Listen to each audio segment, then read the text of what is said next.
terms of the topic, I want to say it's COVID-19 and the churches that are holding it. Is that the topic?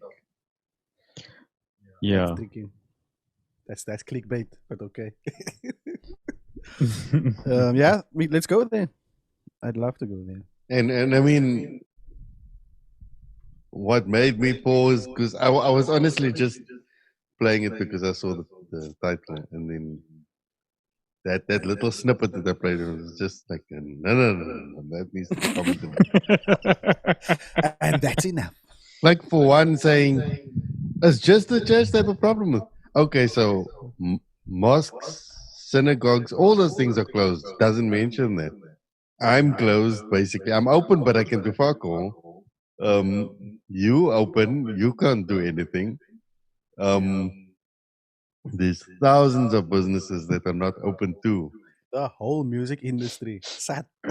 The tourism industry is dead. How the fuck do you come to the conclusion you're the only one being penalized? And then to randomly conclude that it's the devil, it's not even proof texting. You are victimizing yourself. Yeah. And the level of importance that you place yourself at that point becomes lunacy. And not doing proper research, I guess, because there's other people that are saying God sent it. You know what I mean? There's other people that... Well, I would make a better case for God having sent it, because I think if you look at it, churches are pointless. So if you disband it, you just prove it. And even up to the state of nature, I guess. Everything, there's guys that's been saying everything is cleaner, the air is cleaner, especially like in the bigger cities where there's a lot of pollution, there's a lot less now. And I don't know if South Africa's like that for South Africa, but I know there's people that live in Los Angeles that say they can see from the mountain, you can see further than you could ever see before because there's no smoke.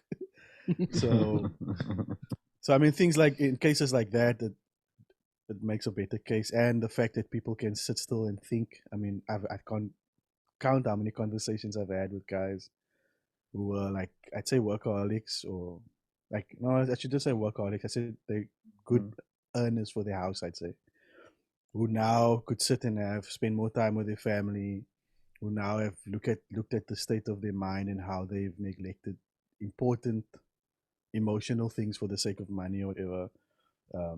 Obviously, they're not going to stop. They're going to go back to that as soon as they can. But what I mean is it allowed them time to just think about things that they never got to think about, man. So in a lot of cases, I think this has been very positive for the emotions of people, besides panic, obviously, and besides the people that died and who lost people. But for the ones who survived, everybody's going back to life with a different perspective. Okay, so who died? I know one lady that died of COVID-19. According to the doctors, you know how I feel about that. That's still true. Very true. According to the doctor. But yeah, I don't. The topic isn't is COVID real or not, but like I agree with you saying him saying that it's because they want him closed or them closed or the church closed.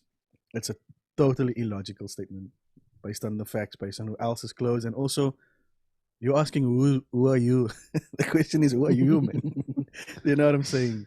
Well, let's start it before we get past all the good content. Oh, I thought we're going already. I also thought we're going.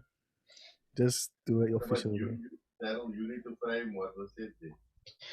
So, welcome to our second installment of Fresh Space. And to put it into frameworks, if you've missed the video that played before this, because you will have missed it, it's the church versus COVID-19 ? And in today's panel, we have Lenny Pillay and Tyrone Marines of the respectful companies, Brainers Creations and Live Audio, High-End Acoustics. Punt. And having said that, those two companies are dead. So how is it that the church finds itself in this unique environment, considering that life has gone on? You can have a service with 50 people, and there's great conversations within the leadership of those organizations saying, no, we will open the doors. No, we won't open the doors. Yes, it is a blessing from God. No, it's the attack of Satan. Different people on different sides of the fence. We here to sit on the fence and have a conversation with you. So, having introduced it, let me just say this though, and I'll drop the bomb right now. In the lead up to the show today, we were reviewing content where a leader of a church was speaking about the church being earmarked and targeted by Satan, and Satan using COVID-19.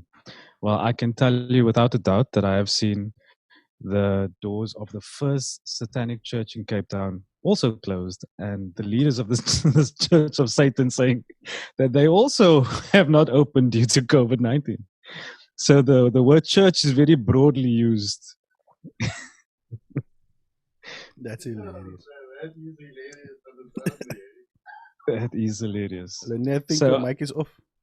So unfortunately, the church of Satan has been added into the collateral damage Yeah. of COVID-19. No, but that's just silly, man. I think the podcast is over. No, but There's no point in discussing it no, but further. let's delve into the thinking, man. Let's delve into the thinking. What? Okay.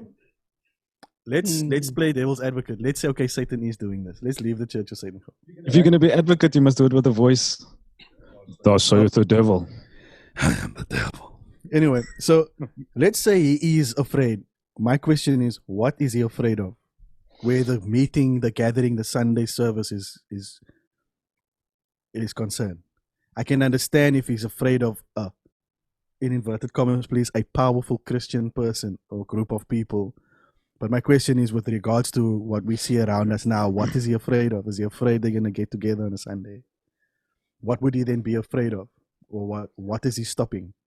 Well, if we're bringing the devil into context and into a Christian context, then the scripture verses that most people are quoting is that 1 puts 1,000 to flight, 2 puts 10,000 to flight, and that aspect of the gathering of the saints is the thing that they say the devil fears, that so many will come together and magnify the light in the darkness that he's trying to cast. But that is purely theological kind of. Because otherwise, Kenneth Copeland's song memes would have chased it away by now. Have you But guys seen that? he blew COVID-19 away. That's what I'm saying. So if by that definition, at the beginning of COVID, churches were actually praying for it. Churches were praying for it to stop. So if they had that ability, then it would have stopped. So then technically by that logic, the devil won. Do you know what I'm saying? I'm not saying he did. I'm saying in context of the video of him saying that this is the devil's plan, and he looks like he's winning. You know what I'm saying? Mm. Yeah, considering that I'm just using that video as logic, as the point of reference. Sorry. Where does one start? Because I mean, I'm trying not to delve into a whole lot of other things, because Okay. what it comes down to, that statement is the premise that, before we go on, are you hearing an echo? Me. You. Only when you speak, only when you like laugh in that, but not. Okay, so Not when, yeah. I can sort of live with that. Yeah. I'll cut it out. Yeah. What was I saying? Where does one start? No, okay. The premise from making that statement is then presuming that the church is a good thing. Number Yeah. one, that the church is a feared thing in terms of evil, and that whatever they are doing, and we're talking now that presuming that you are the true church, Yeah. that you are important enough for Satan to Want to. consider an enemy and want to attack. That's why I asked what is he afraid of? Well, also to elaborate on that, we have to then say that COVID-19, in that theory, is that COVID-19 is being used by the devil. And the reason I phrase it the church versus COVID-19 is because, like you're saying, the church has isolated itself as the opponent. I think Lily made mention the opponent of Satan and Satan's weapon, COVID-19, and they've taken the entire humanity, the global economy, out of perspective. Like nothing else matters but the church. Literally, not even the people in it. Almost as if the church is the only one that's been directly affected by it. As if the government decided on a lockdown for no other reason than to close the church. Yeah. And ironically, if you want to compare these countries where there is less lockdown restrictions and churches can function and society functions as normal, so are you saying that those are certain countries that God has anointed so that, you know, they are protected against this curse? Either that or they're working with the devil. Because that's the implication you make with regards to the governments as well, man. Because then you are outwardly saying that then the governments are then easily influenced by what the devil can do or his ability to use things, man. And that Well, for if me you- is the tricky area, because when good things happen, then they say no, it's because God made it happen. Especially like in the beginning when it happened, I was questioning. I was going, okay, why are you guys closing? You know what I mean? Because it wasn't law I remember. at the time. But my issue wasn't with them closing. My issue was with them choosing who can come and who can't. And one of the first things people said was, no, God decides on the government, and you have to be obedient to those who have been put over you, and so on. So that's what I'm saying. So now that it's affecting them in a bad way, and I'm sure it's financially as well, now it's like, no, the devil's influencing these decisions, man. So I'm going, so who's really then in charge? Does the devil help with the government, or does God help with the government? Or is the government going, look at guys, top bidder gets the thing, or what? You know what I mean? Because that's the Yeah. statement that you make when you say that the devil's using it. Yeah, there's a lot of implications. There's weighted statements here. I can't not comment on.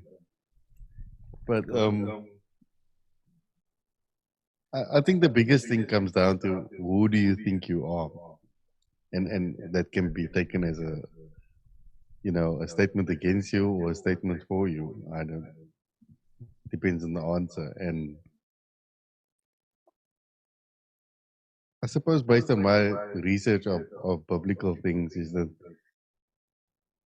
from where the Bible stands, nothing's got to do with who you are. Who you are. And it's not talking to you in the 21st century. It's writing stories about people then who come across God and write into a book. Well, not him specifically, or write stories about him. Where we presume that has got anything to do with us personally is beyond me. And to say that it's this ultimate truth is also a bit of a misnomer there, because who's got the right truth? Who's reading the original text, and who's converting it to a language that we understand, and who's more purer in that process? I know I'm sounding like I'm against the Bible, but it's just to pull everything that you love from there is a bit of a problem in that way.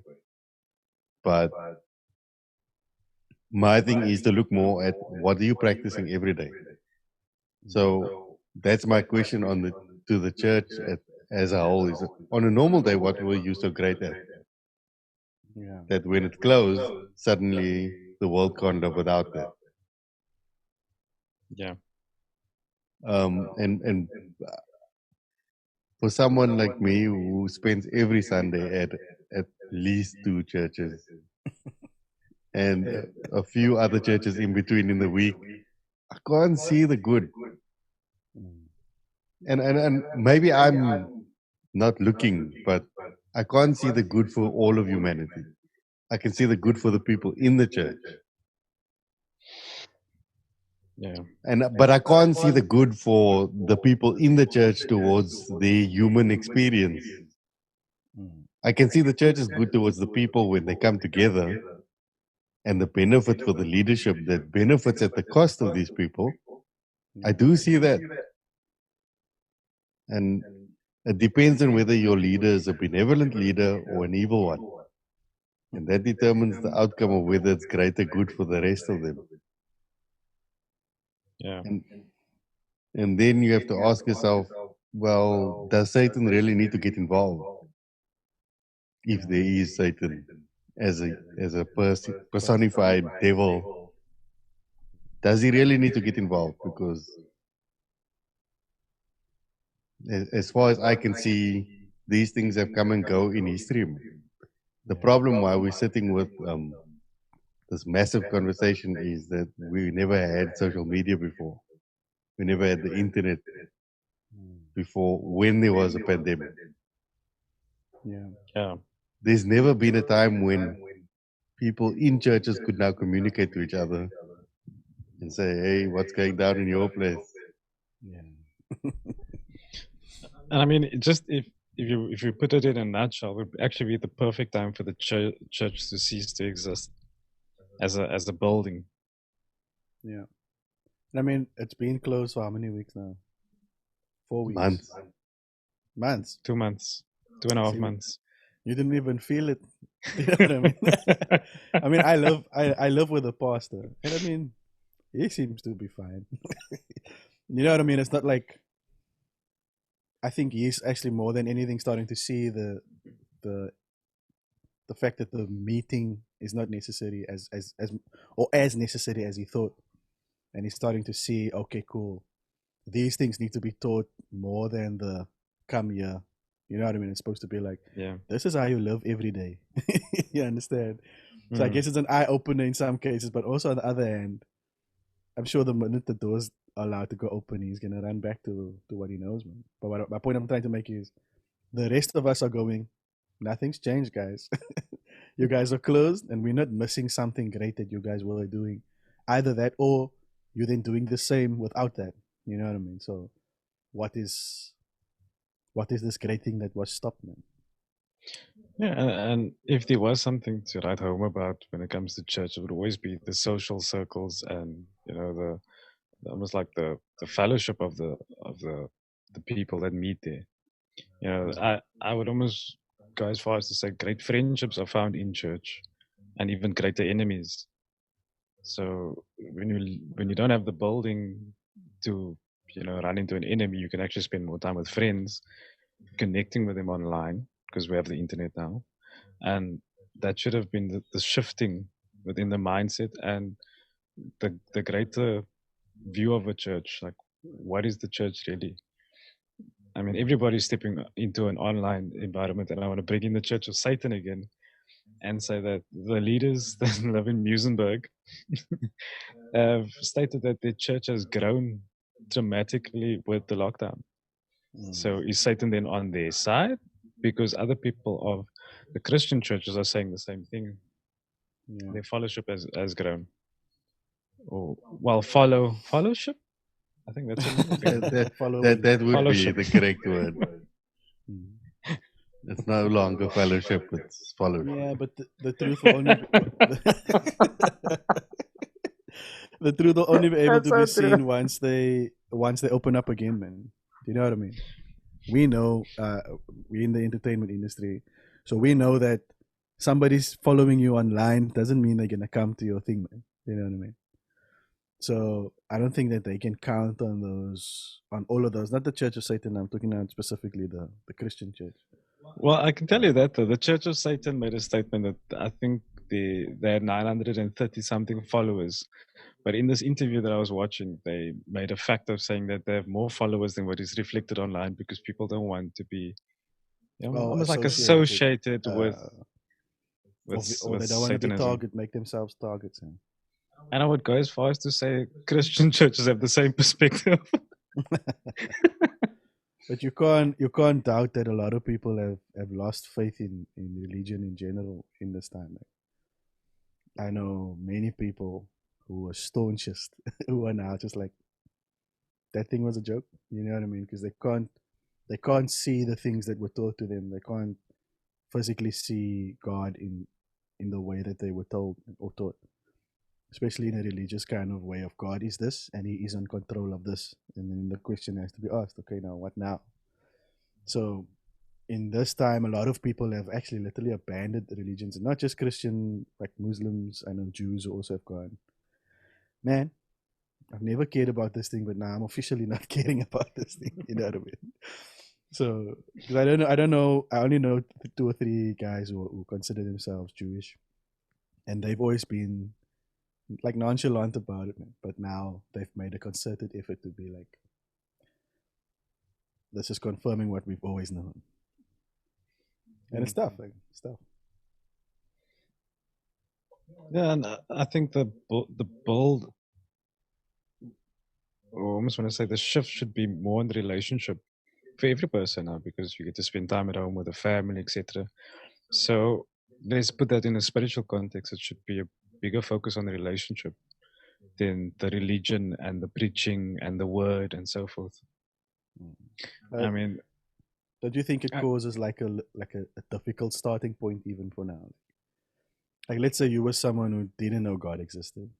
How do you start to build a relationship with Him if you never thought He existed, man? You understand? Or even you thought He existed because of a certain set of things that He done in the world, and now you see all those things kind of fall apart in your mind. What is then that starting point of? Okay, let's build a relationship.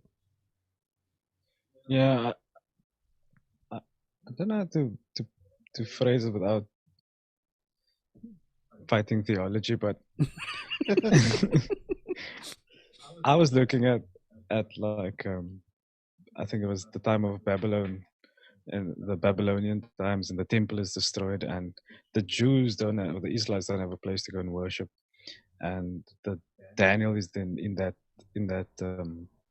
with his brasa are in that phase where there isn't a temple, there isn't a way of defining religion, but they still have a way of building a relationship with God by worship. And uh, I think, again, don't want to be cliche, but like Hillsong's this one album, the one song Awake, where they make reference to the Father enters the house, and where we see worship, he sees faith. And I think faith is the element of building a relationship, the desire that you have to worship a God, regardless of a temple, regardless of physical crosses and Bibles and other believers next to you, validating the the spiritual things they're seeing and experiencing. You just need to worship. You just have to have faith that God is real, because there wasn't any validation. There wasn't a temple. There isn't churches. And when you start to play the church up against COVID, you try to convert people online. You're converting people with the theory and the concept that the devil is using something and therefore God must be real. And you can believe in God being real absent of actually building the relationship. So I'm not questioning the faith that people have, but the building of a relationship is spending time with God. And I think for most people, that's the hardest. It's easier to spend time in church than to spend time with God. Mm. I think we should do a topic on that one week. I know we've done it in our informal podcast, the relationship and what it looks like, or how do you Because that start and how do you keep going. Not that we know all the answers, because I don't. But it's definitely cool, not. man, But because I get that question now more than anything else. Okay, what does that let, mean? Have a relationship? let me say this aspect though. I've never seen a church service full What do you mean? before lockdown Oh, okay. and now while lockdown has taken place. So despite them giving the numbers of 50 people, less than 50 people come. On general, there's an average of 30 people that attend a Okay. service. So there's something that is within a service. There's this. Maybe you can say it's something that happens in events also.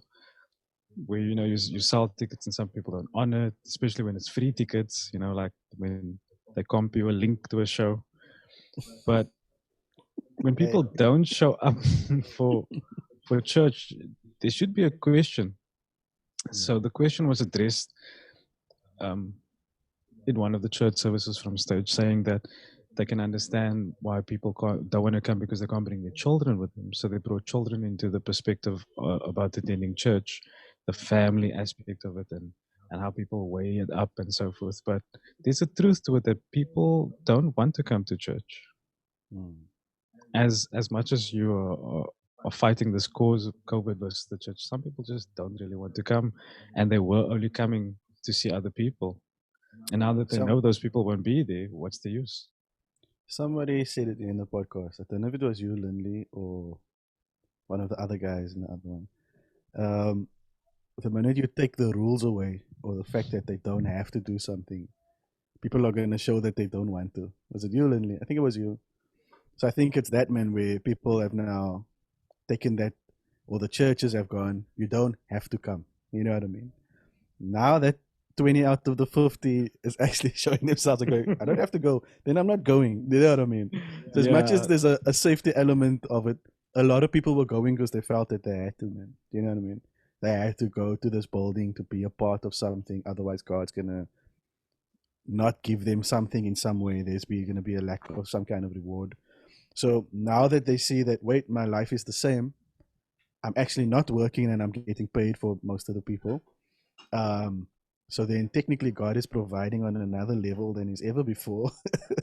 So I'm then fine and I don't have to go to church, man. I'm not losing my salvation. I still know God. I still believe in him.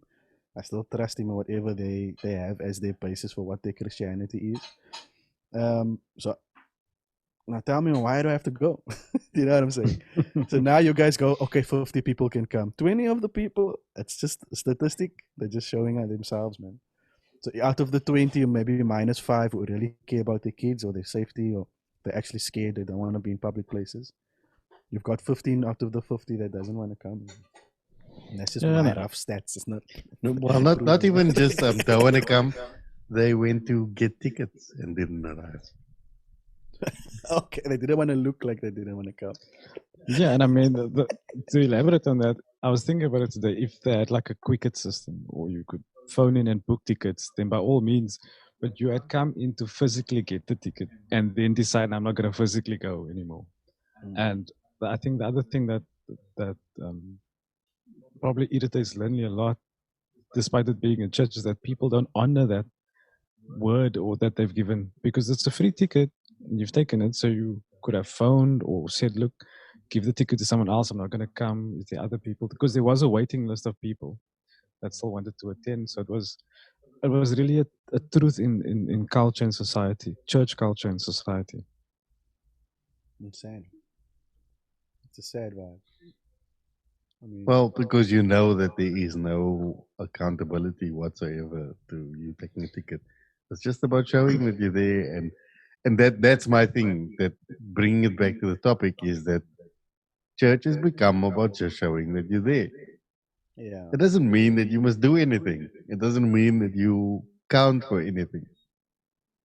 Yeah. Yeah. Like That's why I think my greatest disappointments in humanity come from meeting Christians. sure. Is that you are poor excuses for humans. Like Mm. you don't keep your word. You don't respect other people's opinions, and I'm not saying this from not being a Christian. Um, I consider myself to be a follower of Christ from how I came to be in the relationship with God. But I've had to dispel a lot of things in my life, and more so after meeting Christians. Because, for one, when I met Christians in the early part of my walk, none of them actually read the Bible. Yeah. So I could quote scriptures, and they'll go, yeah, yeah, yeah, yeah. And, I was the one sort of questioning the pastor's sermon, and like, that doesn't seem whatever. And they were more concerned about what we're going to eat tonight. So And then simple things like making an appointment with somebody becomes very hard because you don't know if these people are going to show. And I mean, I'm talking about having the first hand experience of making an appointment with people and people not showing. Yeah. I had to learn that that's a norm. Mm. And time was not respected.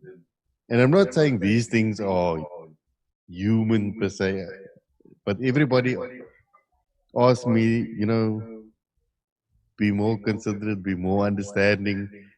Like, okay, yes, but at some point you need to show, don't you? Mm. I think So, that is where the crutch is of that be understanding on it. Sorry, continue. no, so I mean, so if you can't keep your word, how are you going to fight against the devil? Yeah. Yeah. that is a basic thing. Yeah. You're right. I mean, and how are you going to keep any commitment with God who knows everything about you? Mm. Yeah. I mean, it's illogical. I sit there and I'm like, it's hard for me to take you seriously. Like I just don't take some of these people seriously. Like they sit there, they spit, and they will argue with you, and they will have a go at me about my lifestyle or this and this and this. Okay, but you can't even keep your word, man. Why are you sitting at the table? Get out. Yeah. And like I say that no, we have to have mercy with one another, and that's also the junk, man. Oh, don't come to me for mercy.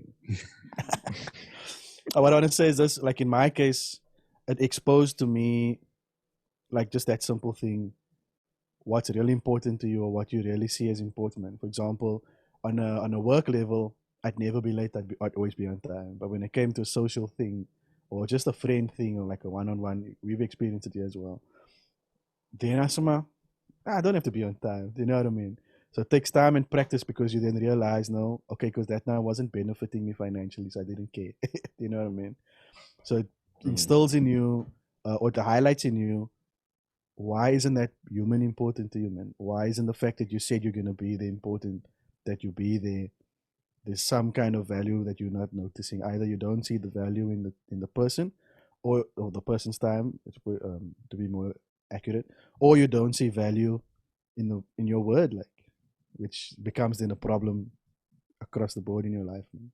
So I Multiple agree with you. layers. Like. Multiple layers. Yeah, you know what I'm saying. So I will never forget. Not. I would say the last church that I was in as a member. I'll never forget. In the last few years, they made the emphasis on we can't make God our friend, okay, and we need to keep God big enough and large enough in people's minds so that He can deal with every problem that exists. I'm like, and I didn't argue with it. I'm just like, okay, but and they went as far as to remove I, me, you out of every worship song and made it us. us. You know, we in the plural and you as in capital letter, majesty, those things. Now, obviously, the people on the ground don't know the difference. And I said, okay, but, and I'm not one for the personal walk alone. But I think if Jesus came to earth, that defies your statement. Because if God was big enough to deal with anything, why did He have to send someone to identify with you? That's one thing. The second thing is, I watched that man and I started to see how he treated people. And I said, it's good you don't treat God like a friend because you a shitty friend. Wow. Yeah. And I watched he'd keep appointments, whatever, but he'd also have a very antagonistic way to new people. And because he was a loner, it was easy for him to make that comment. To the people who are not loners, they don't see that the evidence of God in my life, it will be evidence in how I treat people. Yeah. And because we treat people so shitty, we say, no, God can't be like humans. Yeah. I had a conversation with someone this morning. Angela was here by me. Angela Pierce. Shout out. And I was saying that I had an argument with someone about that very thing. I was saying, okay, because this person had a low self-esteem, whatever. So I was saying, maybe you want to keep God so far away from you because you think if God's like you, then God's broken because you think you're broken. You know what I mean? So it's the same. Like was using the example of Moses and God, where Moses kind of has a conversation with God. God comes in, I'm gonna do this. They all dead, and I'm gonna start with you. And Moses goes, no, you can't do that. It's gonna make you look bad. And God goes, oh, okay, cool. So, and this person argued with me. No, you're misinterpreting the story. I'm like, that's what happened. I'm not interpreting anything. Okay, I'm curious to know what his interpretation was. No, not Angela. I'm talking about. I was telling Angela about that other person. Oh, the other person was no. God knew. God knew he was checking Moses' heart. Let's not go there, guys, please. I know that's nonsense. So I was saying, you see, so that guy in his mind brought up any excuse just so that God can't be anything else but what he made God in his mind. And so he's decided what God is. And no matter what he reads or studies or even encounters with God, God can't be anything else but the problem solver, the fixer, the guy who knows everything. But if God is the guy that lives with you and God is the guy that asks the questions, also, God is the guy who goes, what do you think? Then you have to start thinking. You know what I mean? So I agree with you there. Like, it's people don't want God to be friend level or even human level or even emotional. Like some people say God don't have emotions and things because of how they see themselves and how they interpret emotion. So that is absolute truth. You know, I had a conversation with someone around, and this coming back to that question, who are you? And we were talking about Moses. And, you know, when Moses asked God, yeah, when I get to Pharaoh, Moses say, send me. And I remember as a child, when I was reading it, like, I am sent me. Can't I just say, I am, or he is, or, you know, how do you, I think the word is a prefix. What's the prefix to this? What does it actually mean? And I think it's, well, the conversation that we were sharing with one another, and I was saying, it kind of feels like you're able to relate to him, and he's able to relate to you by saying, I am that I am. And it's got a lot to do with your own personal identity when you start, like you're saying, creating God in your own image. Well, I'm listening to that now. I sort of think that the beauty of the statement is that God doesn't appeal to anything he's done. He doesn't look at the accomplishments and say, the one who built the earth is sending you. I mean, after that, you're going to say, okay, cool. Maybe we're not going to mess with this person. Cool. Argument over, we're going to do what you want. And he says, I am what I am. And it's like, if you don't take me as I am, then I don't think you'll take anything, actually. And likewise, if we bring that into today's world, especially the church and COVID, it's like, it doesn't matter that you're a pastor or a senior pastor or a member or a deacon or the parking guard. You have the same issues than everyone else. Yeah. And just because you're a senior pastor doesn't give you the right to blow COVID-19 away. You don't have the power to. and my thing is like, if you want authority in somebody's life, the ability to influence somebody's life, if you can't say that I am who I am, if you need to appeal to some title to make that person obey, I think you lost the plot to life. Yeah. And I think the church will change dramatically when they realize that. Maybe you'll count in life to somebody else. If you just become who you need to become. Yep. If that makes any sense. But like, No, it makes perfect sense. I was talking to someone who wants to do a website. So I was like, okay, cool. I'm going to put this on, I'm going to put that. And they're like, no, I don't want people to know that. I said, why not? I said, because it makes me look bad. I said, maybe then don't be bad, man. You know what I mean? I'm just going to tell the truth about who you are. And if you're not bad, then people will notice that, you know.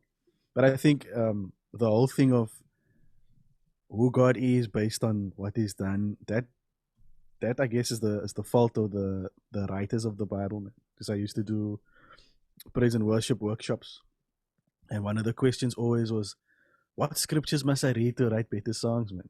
Instead of say, stop reading scriptures. Because I was saying the writers made people think that way, man. Lord, you are the God that did, and they equated God's goodness, greatness, or who He is based on what He did for them. So it starts already, it creates the selfishness of God is only as good as what He does for me, or what He's done for someone I know, or what He's done for humanity. And therefore, therein lies the situation of the video that we're discussing. And because it's affecting him a certain way, it must be the devil, because God won't do that. Do you understand what I mean? Because God is the guy who does this. It's almost like a job thing, man. Like, I know God's job, and that's not part of God's job description, so it can't be him. and his answers are yes and amen. Amen. Yeah, it's not gonna be no, you're dead. No, you're dead. So you know what I mean, man. So it's like, But yet they preach all the time that he says no. yeah. Yo. Sorry about that. It's all this water I'm drinking. Because I'm so healthy, I drink a lot of water. Yeah, it's got nothing to do with poverty. No, I didn't. I missed time when I was supposed to make my coffee. So I had to just quickly take water because my throat gets dry while we're talking. It's the nerves, I think. But yeah, it is almost time we have to. We got to wrap this up. Because I keep saying this one is only an hour. It's just gonna be from 2 till 3. And then I'm sitting here till 4 o'clock. Well, to be fair, we started at 12:30. Yeah, that's why I say we can go till 22 maybe. Yes, we can clock it in the conclusion. I'd Yeah. I'd like to say that I don't think there is a conclusion, that we have to watch things play out and to see when things go back to normal. What is the new normal then for people who go to church? Yeah, I hope they never go back. I hope they don't go back. I almost want to say that if there was a time for you to build a relationship with God, now would be that time, and not with the church. And I'll say that because what I wanted to elaborate with people not coming to church in that the number of 40 or 46, whatever, 50 people. The people that are coming there say that they're so worried about the new converts, that they're so worried about, the people that must come to discipleship classes and learn more about God and all of those things. And having this conversation with yourself, Tyrone, and yourself, Lindley, it's like, can't God take care of that himself, his own relationship with those people? Like, do we have to be involved in that? Do they need to be coached as if we are relationship coaches? Like, this is how you have a relationship with God, that's what you do? Or is this the perfect time for those new converts to get a break that most Christians needed from church in order to actually spend time with God? And I'll take our meetings that goes on, and my wife Lindsay, shout out, says the same thing. Like you guys don't know when to end because you just, and she says this, you just want to spend time with your friends. So that is what your relationship with God should be like. It should be like you're spending time with your friends and with your friend, and you're having a good time, and it isn't something that is absent of a venue. Yeah, I mean, even if you look at if you want to use the Bible as a reference, I don't know, maybe I'm like Jesus, but I don't want to say like that. Yeah. I'm joking. But I mean, look at how Jesus hung with these guys, man. There were times when they did things, And then there were also just times when they just had some fish and they ate, man. And they were hanging. You know what I mean? Seems to me like that's all that they were doing. They were always on their way somewhere, and then something happens. So it seems like they were just like, okay, we're gonna chill in Capernaum this week, guys. I feel like more like a Jerusalem vibe this week. So it seemed almost like that, and on because it was always like, and Jesus was on his way to, and then this lady stopped him, or then this happened or that happened. You know what I mean? So obviously, maybe he had a more of a plan than it seems. But Well, look, that can't happen these days because you'll be told they've got a meeting. You can't. No. You can't touch the senior pastor. exactly, He's an important transferal man. of spirits. Transferal of spirits. Please call the office and make an appointment. He's powerful to pray for the thing that's in you to get out, but not if you touch him when he's not looking, because then it can go into him and then. Yeah, the technicalities is fascinating. I was in a youth meeting once and they were talking about curses, man. And then this guy goes, God blesses those who curse you. And you know how young people are. They don't think within the crap that was taught yet, man. Because they were still busy being taught, I guess. The brain was. So anyway, he lifts his hand and he goes, okay, let me ask this question. So if I curse someone, I'm a Christian, right? So if I curse, the more I curse people, they're gonna, especially if they're Christians, then they're gonna bless me because I'm cursing them. Okay. So every person that curses them, they have to bless. So is it better for me to keep cursing Christians?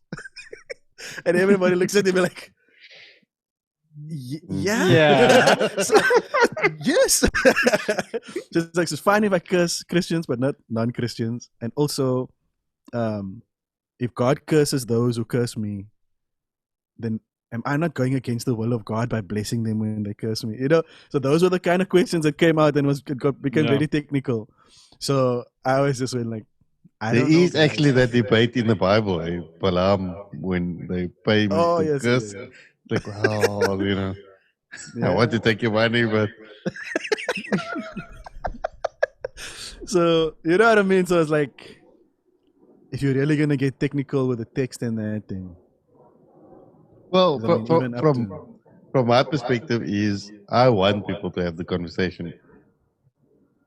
If it's not with us, then go have it in the church. Go ask. Stop your pastor. Ask him what. I mean, if anything, you should engage it because, for one, where we find ourselves, it's affecting everybody. Yeah. I was going to go as far as to say, go ask your pastor, you know, what's happening, and then at your new church, go ask your new pastor also what's happening. But if you check it, I'm not advocating for cell group meetings, but that's why you'll always hear people say that they enjoy their cell group meetings more than their Sunday morning service. Yes. It's because it's interactive. It's because there they get to ask the question. There they get to say what they don't allow, that which they are not allowed to do within the Sunday service. I mean, in the other podcast we do with Nathan and those guys, I mean, they see it as an accolade, the fact that you can ask them questions, man. In their Sunday service, you're allowed to put up your hand, and that's like celebrated. Like, wow, he's doing something so new. But why aren't people allowed to ask questions, man? You know what I mean? But because we've been brainwashed that no, you don't do that here. So what they are doing seems like it's revolutionary, but it's just what everybody else does. That's what everybody else does. Is that the imam singing there? I just want to send a shout out to all our Muslim viewers. We must stop it. I'm not going to give him a feature. I'm not giving him a feature on our podcast.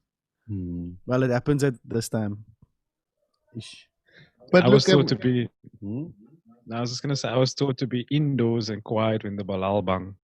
Nah, that's later. That's Maghrib. That's the later one. Is that the Balal? That's like just before 6, between 5:30 and 6. Hey, we used to do events and they used to stop for it. Eh? Is like it? Middle of the show, stop, break, Maghrib. Yeah. Yeah, that's basically been my alarm clock and my gauge for where the day is. Well, I used to enjoy it like half an hour that you can just chill and not have to worry. Mic's open or whatever. Said every shop employee, every Muslim owner shop employee. I love Fridays. Yeah. But I mean, like, maybe we should conclude because we near there. But I mean,